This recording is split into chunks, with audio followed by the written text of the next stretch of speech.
other day, the official SpongeBob Twitter account tweeted this: SpongeBob, but how would he look in a different Nickelodeon style? And good gravy. I know mediocrity is current SpongeBob's preferred vibe, but hucking a teabag into Hoover Dam wouldn't produce something this weak. Just look at Fairly Odd Pants here. Both shows star a blue-eyed, buck-toothed kid that stopped being worth watching 3 presidents ago. It should have been a slam dunk. But the Dimsdale aesthetic is all about sharp, bold, simple shapes, overdosing on outline, not lumpy splodge people with emaciated inkwork. And those melted koosh ball fingers should be more like golf clubs crossed with fishtails. There, that's what Sponge Butch Heart Pants should really look like. Now I have to drop the video I was working on and dive into fixing this grab bag of monstrosities first. You're welcome, Nickelodeon.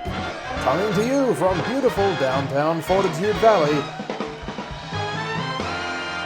it's the Harry Gold Show, with your host, Harry Gold. Good evening, ladies and gentlemen, and welcome to the program.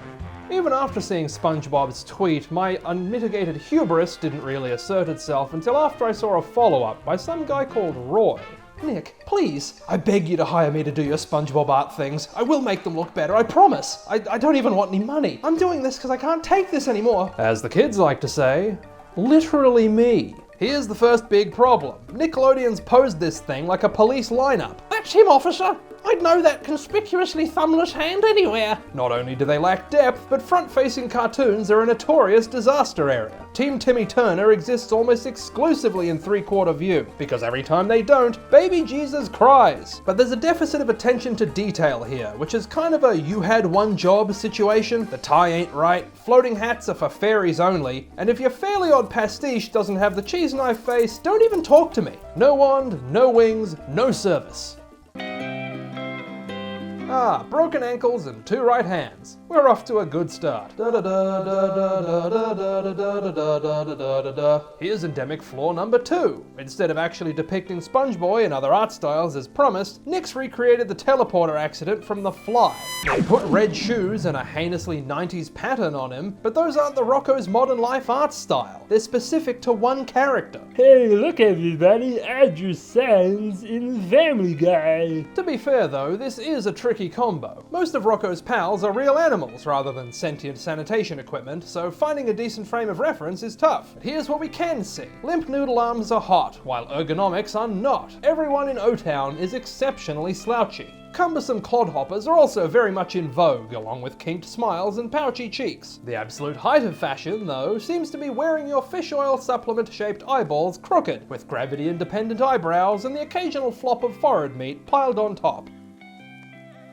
They've given it Doug's Kicks and Cut, but we're not playing dress-ups here. It looks more like a mashup with Fido Dido, for the one person in the audience who remembers who that is. This is another problem sponge, barely 2 drawings deep, and we're seeing a fatal flaw in the whole exercise. Most of these styles are a horrendous fit for everyone's favourite porous man-child. They could have gone with, say, Invader Zim, where angular and inhuman is already par for the course, but no. They had to choose shows about normal humans with necks and torsos and other such malarkey. This universe just doesn't have room for a walking, talking polygon. So to make it work, we have to take some liberties with SB's design. Fortunately, he's so recognizable that as long as you keep some sponge, some pants, and some square, it almost doesn't matter what you do with the bob. On the flip side, if we want even a snowball's chance in Namibia of being recognizable as a Doug character, we need a husky body and lean limbs with that little smidge of shadow on each one. The show's faces look like a character design speedrun. Dot dot line line done! Their usual side smirk is just an eyebrow away from going full DreamWorks on us, and underwhelming jawlines are the order of the day. Doug's cast is also replete with unconventional skin colors, so a guy that looks like he bathes in mustard actually has a surprisingly decent shot at blending in.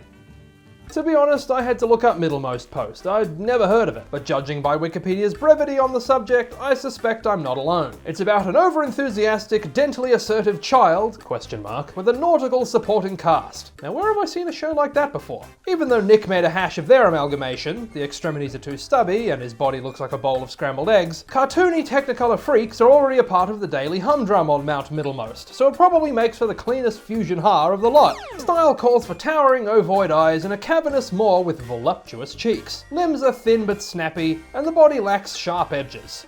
Now we're back in problem territory. Hey Arnold is arguably more stylized than Doug, but it's still a SquarePants peg in a football-headed hole, which is probably what resulted in this egregious Frankensteinery. By stuffing one into the other like some kind of 90s nostalgia turducken, we now know what a koala hairdresser would do to a rancid anthropomorphic lemon. I spy, with my little eye, 4.5 digits on an arm that's twice the size of its counterpart, plus this glittering beacon of the quality Nick's willing to settle for. Arnold's pals tend to have wide-set O-shaped peepers with low-riding eyelids and substantial C-shaped noses. Continuing the alphabet theme, their side smirks are shaped like the letter T, for totally not copying Doug's homework. The Hillwood folk also tend to be bow-legged, with cankles that taper the wrong way. You're going the wrong way! Oofs in the chat, boys, this one's a real doozy. Nothing says Ninja Turtles like synthol legs and clogs. And best of all, they seriously went for hiding the hands behind the character's back like a middle school art student because drawing them was just too hard. Somebody was paid for this! I know at least one of you watching still does that. You won't get better at drawing hands if you don't practice.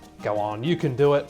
I believe in you. It also strikes me as an odd call to ignore the current iteration of the Turtles in favor of one that didn't even air on Nickelodeon. I considered using the newer style instead myself, because I figured all them angles were more identifiable. But it's only right that if I'm going to dedicate an entire video to dunking on these drawings, I should at the very least play fair. Our best bet is to reimagine SpongeBob as a monster of the week. It's Saturday morning in 1988. Someone just spilled radioactive ooze onto a coral reef, and a huge mutant sponge monster was the result. Beefy brows and meth head eye rings are standard fare, and for a bunch of steroid-addled hunchbacks, their fashion is a surprisingly big deal. Not one would be caught dead punching overgrown reptiles without some kind of shoulder pad, armband, or utility belt. He also can't be called Bob anymore. They all have those quasi-edgy 80s action figure names, like The Loud House, not to be confused with the Owl House. The former is about siblings, the latter is about gay. This is, hands down, the best one. Looks like SpongeBob? Check. Looks like The Loud House? Check. Not a man-made horror beyond my comprehension? That's a checkmate. They even got the funny squiggly shading on the ground. But I can still do better. Despite sharing a focus on human beings with Doug and Arnold, the highly stylized look makes this a much smoother transition. Of course, it doesn't hurt that we've now triple-dipped on shows with buck-toothed protags. The deja vu doesn't end there either. Tall, uneven eyes like Modern Bob's Square Life, variable outline width like Squarely Odd Parents Pants, noodly limbs like Middle Bob's Square Post, with shadows on each like Sponge Doug Funny Pants. Oh, those anxiety lines like you see on Charlie Brown. Pants. Now I like a cursed image as much as the next fella, but this boy ain't right. He forgot to take the shoe boxes off his shoes, that skewed mouth doesn't jibe with either art style, and I think he's been tied up with rubber bands. But above all, I absolutely cannot abide by those no-effort lump hands. This ain't Bomberman, kiddo, we have fingers in this family. We've got to find a way to sell this ungodly marriage of styles. I don't think you could find a universe less hospitable to sapient blocks of cheese. So we'll represent SpongeBob's facial features with the nearest equivalence the Avatar style will allow, while keeping the body as close to the Aang Gang's more realistic proportions as possible. This show is also set in a time and place where collared shirts and ties simply do not exist. It's called hell. So instead, our bubble bender here needs as close an approximation as the Ming Dynasty toga party aesthetic will allow.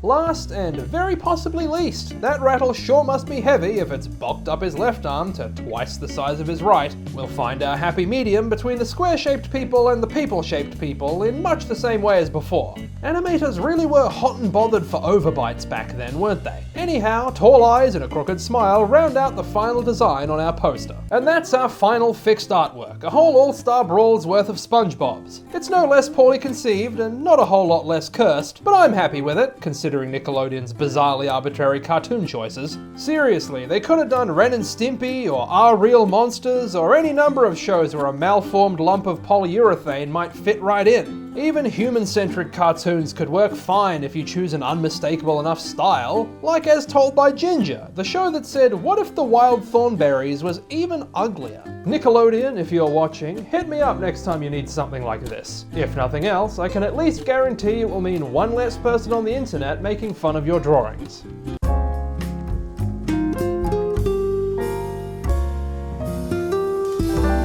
Let's play a game. I'll draw someone famous, and the first 3 people to guess who it is in the comments will get a shout out when I tell you the answer in the next episode. I was pleasantly surprised last time by how many correctly guessed H.P. Lovecraft. I thought I'd get nothing but Zuck, but you all really came through for me. First place was stolen by Danny Nolan. It's not every day, bro, that Nick Crompton 2529 comes in second, and Funebure needed no Fune business to get third. Well done everyone, thanks for playing. The eyes on this week's subject are narrowed and close together, bunched in with a diminutive nose and mouth that altogether give the impression that somebody grabbed a handful of this person's face and smushed it all into the middle. Now, when I was in the 1st grade, a child was sent to our class one day for causing trouble in the grade above. When the teacher asked my class what fruit we could name, this kid put his hand up and suggested, "Your big fat melon head," which caused quite a stir, though, you know, I'm not exactly sure what brought that anecdote to mind.